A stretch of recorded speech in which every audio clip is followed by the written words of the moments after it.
Peace and Integrity Coordinating Committee PICOC gi Ahanba Foundation Day Celebration Pangthokkhre Mayang Imphal Assembly Constituency amadi Hianglam Assembly Constituency anigi manung chanmada leiba Sekmaijing dagi Lafupatera Faubagi manungda leiba Maitai amadi Maitai Pangal anigi apunbalup ama oiriba Peace and Integrity Coordinating Committee PICOC gi Ahanba Mapokumon Touram Fabagchau Kaithelda Pangthokkhre Ahanba Foundation Day Celebration gi Touram aduda athoiba mithunglenda Imphal West ki Jilla Parishad ki Chairperson Laisram Bobby Devi Touram Mapuda MD Usman Gani Bay President PICOC amasung Dr. Elangbam Amikumar Singha Social Worker Kakching District Jilla Parishad ki Chairperson Elangbam Surendra Singha Kongkham Manglem Singha Social Worker amadi atai atopa masak naiba miyoi kayasu sarukyaki nasigi sigumba pikona simba foundation day da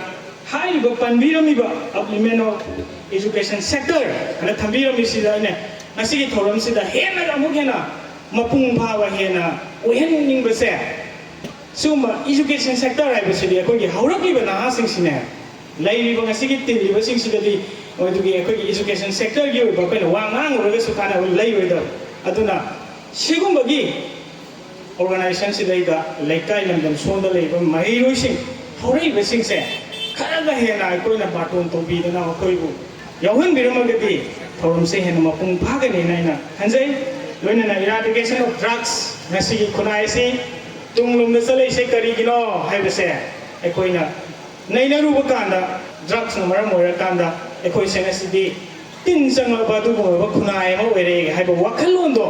madudane ba honorable chief minister na war on drugs haina haudok dana Popi thaba thinguba deforestation tawba thinguba dagi nasidi kukina aikoi se Manipur dagi tanthorakadoре paliba lengak sina haibagi wakhal duda honorable chief minister se lokthok taba yade magi sarkar se inthu daba yade maitai haiba jati se mudak kadabani haibagi wakhal da thorakhiba adugumaba nasigi May 3 dagi thorokhiba yamna laibak thiba thodok haiba tare